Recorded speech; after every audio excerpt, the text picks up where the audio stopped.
My name is Shane Fruget. This is our family home. This is the remnants of what's left from the last 4 or 5 major hurricanes. It's been months since Hurricanes Laura and Delta tore through Lake Charles, Louisiana, and homeowners like Shane are still dealing with the piles of debris and damage left behind. Volunteer organization Team Rubicon seeks to help residents just like these with their teams of mostly military veteran volunteers who are looking to offer a little relief. I think a lot of veterans, they lose that closeness to their teammates, their coworkers, and everything they had. And when they separate and get out, they kind of feel that they don't belong anymore. Team Rubicon gives these veterans a way to reconnect.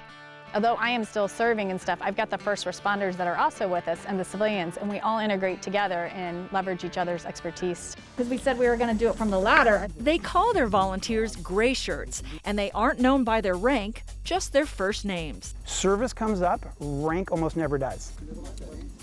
With many volunteers having a military background, they are uniquely prepared for this type of work, even if they don't know how to operate a chainsaw or tarp a roof. When they come to communities like this, they're really able to dig in and help communities that are impacted on their worst days because they already have that sense of service and that sense of selflessness.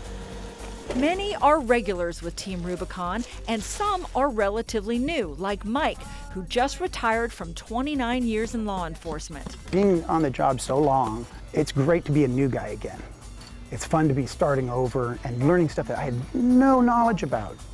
Offering help to those in need has its benefits, not just for the residents, but for the veterans as well. Tacking it down, rolling it down. They've really gained that sense of purpose and that sense of community again, and then they stick. That's why we have, growing numbers in our organization, and we're able to continue to recruit and to grow our force so that we can help communities. Many volunteers say the hardest part isn't doing the labor, it's having to leave with so much work left to be done. A lot of gray shirts that I know tend to come right back, and they continuously, they'll go for a week, they'll go home for a week, they'll come back to that site. I couldn't think of a better way to keep that sense of service and purpose going once you're out of the military, once you're no longer in a first responder, than doing something like Team Rubicon. And they come in to help. That says a lot. That says they're still good people.